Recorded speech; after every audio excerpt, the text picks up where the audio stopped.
No nosso vídeo anterior, nós falamos sobre o conto O Alienista, de Machado de Assis, pensando como foi a questão dos imbricamentos entre a história da psicologia e a história da psicanálise no Brasil.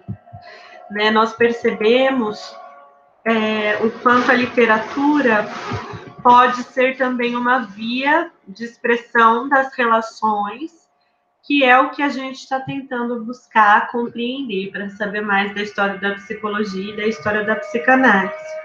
Outro autor da literatura brasileira, Lima Barreto, que foi internado por diferentes momentos em hospitais psiquiátricos, que foi submetido, infelizmente, a essa lógica manicomial, foi Lima Barreto. Lima Barreto é um autor da nossa literatura, que ele é negro, ele tinha problemas decorrentes do uso do álcool, só que ele não teve, por parte das instituições, espaços de cuidado, mas sim espaços de estigmatização da loucura, de aprisionamento, de isolamento, e ele fala sobre muitas opressões e violências sofridas em seus escritos. Tanto que um dos contos de Lima Barreto chama Os Cemitérios dos Vivos, que ele escreve em 1920. Então, ele se refere ao manicômio com essa expressão, como cemitério dos vivos. Lembrando que 1920 foi também um ano de fundação da Liga Brasileira de Higiene Mental, que tem início com uma proposta que seria de prevenção, seria de cuidado, O que estava acontecendo? Um crescimento da urbanização, um crescimento da industrialização, as cidades estavam mais cheias, e devido a questões de higiene, de saúde física, as doenças estavam mais frequentes, e veio a ideia de uma limpeza, de uma reorganização das cidades.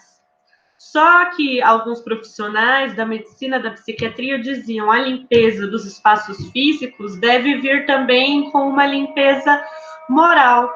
E baseada em teorias vindas da Europa sobre degenerescência, pensando em questões morais hereditárias, com uma série de discriminações e violências contra as pessoas não brancas, como os indígenas, que foram tão explorados na história do Brasil, as pessoas negras que foram escravizadas, havia um ideal trazido pela Liga que era atravessado pelas questões raciais, de que para o Brasil se desenvolver e o Brasil melhorar, era necessário o embranquecimento da nação.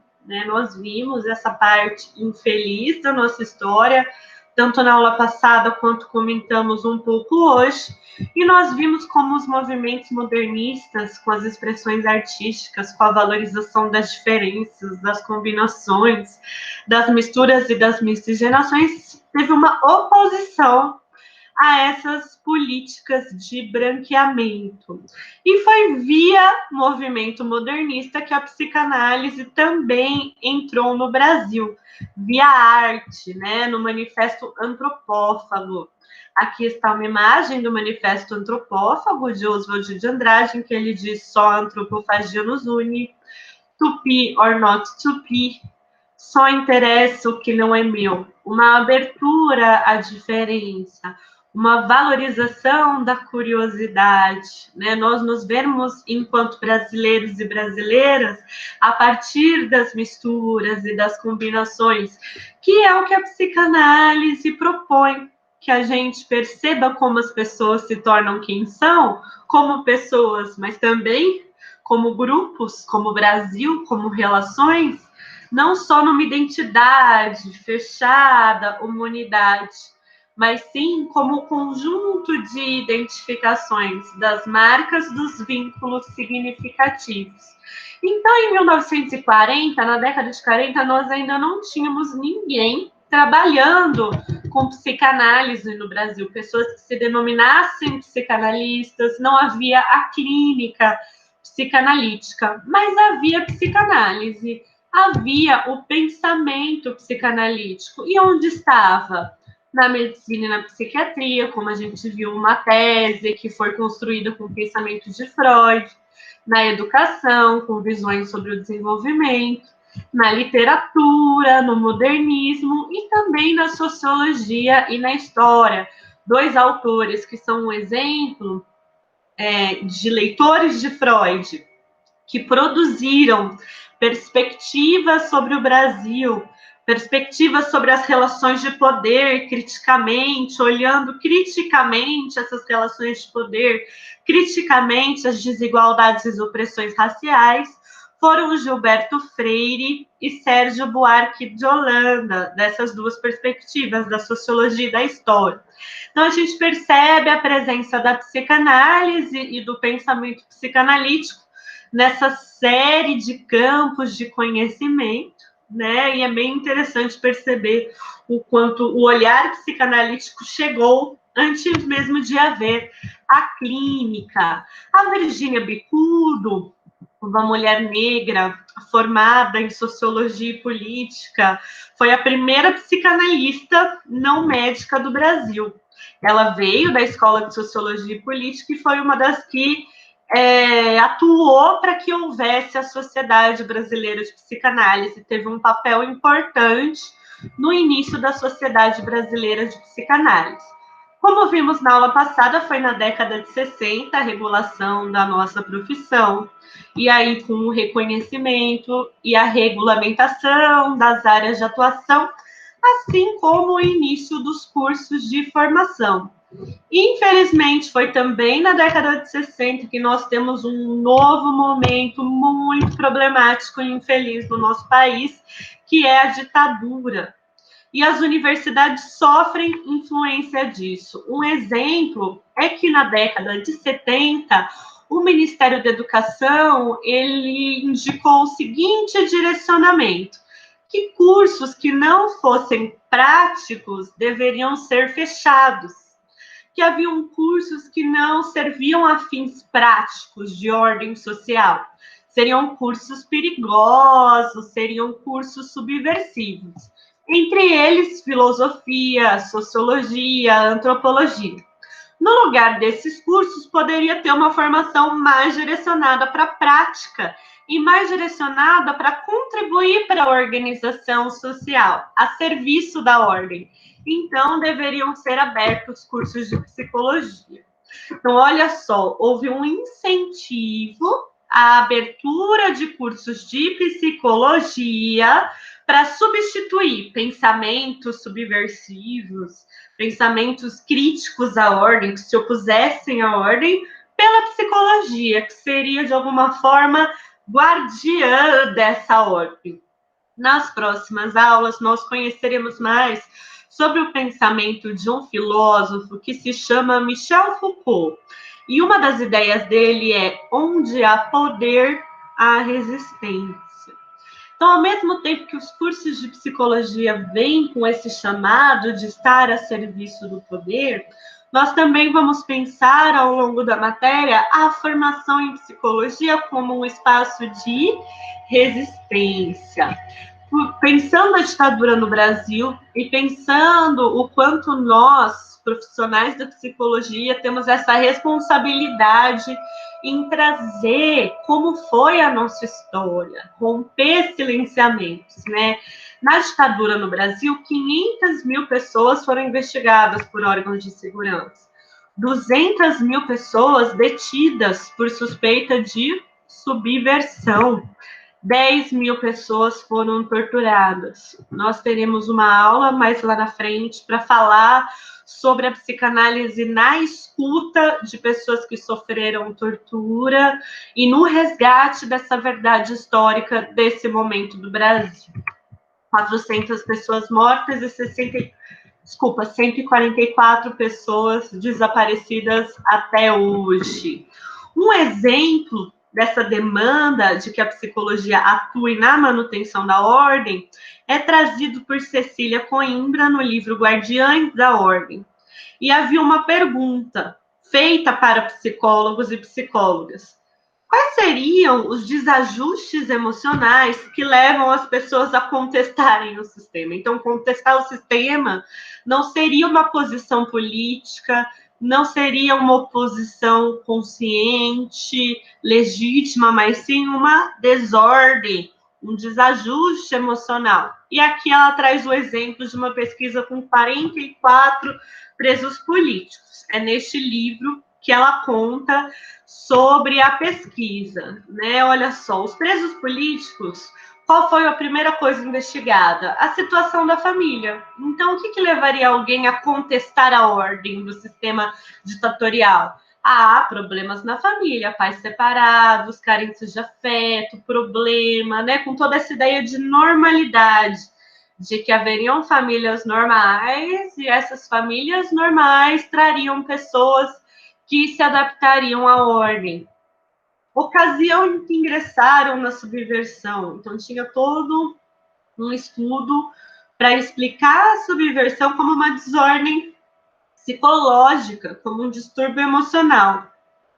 Forma ou razão porque foram aliciados, né? E aí o envolvimento, ligações afetuosas, né? Olha só, todas moças. Então, as mulheres teriam elementos da esquerda aliciando.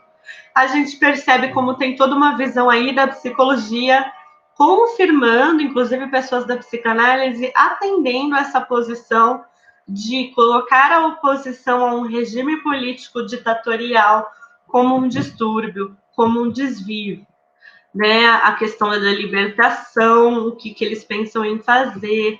Ao mesmo tempo que a psicologia levou adiante estudos como esse, a psicologia, ela também foi um espaço de resistência, né? Na década de 60, houve a expansão dos manicômios, houve essa ideia de uma desordem, mas houve também o início do que a gente chama de luta antimanicomial.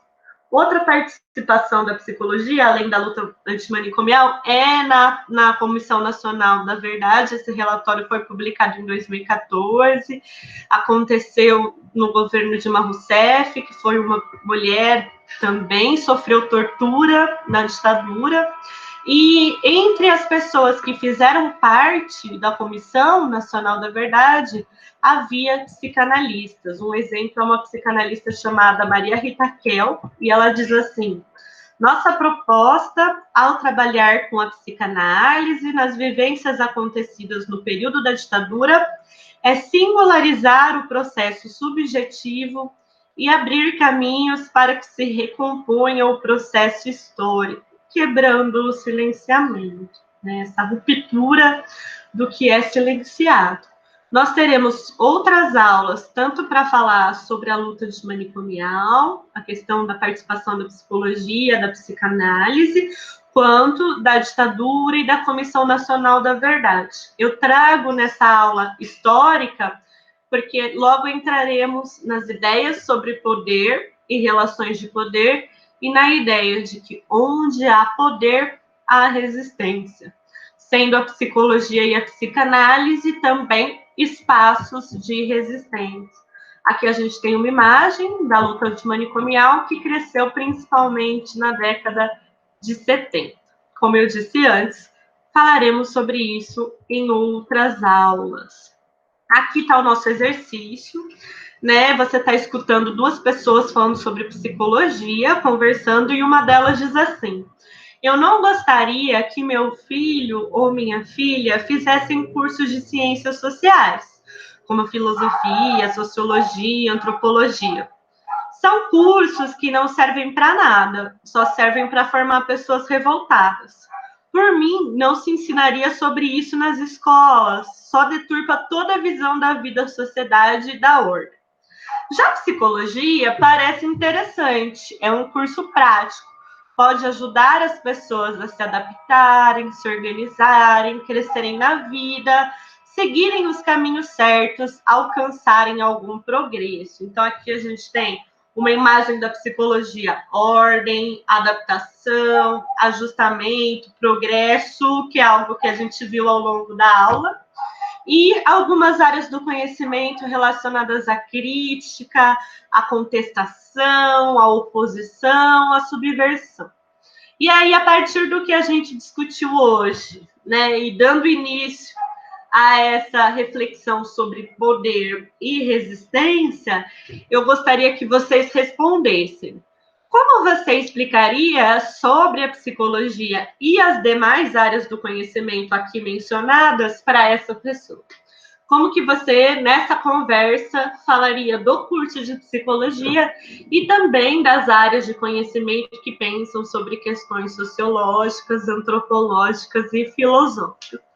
Esse é o nosso exercício de hoje, nesta aula que nós vimos um pouco mais sobre a história da psicanálise no Brasil. Lembrando que quem quiser pode entrar no Meet às 9 horas, a gente conversa sobre essa questão e fazemos o exercício juntos, quem preferir.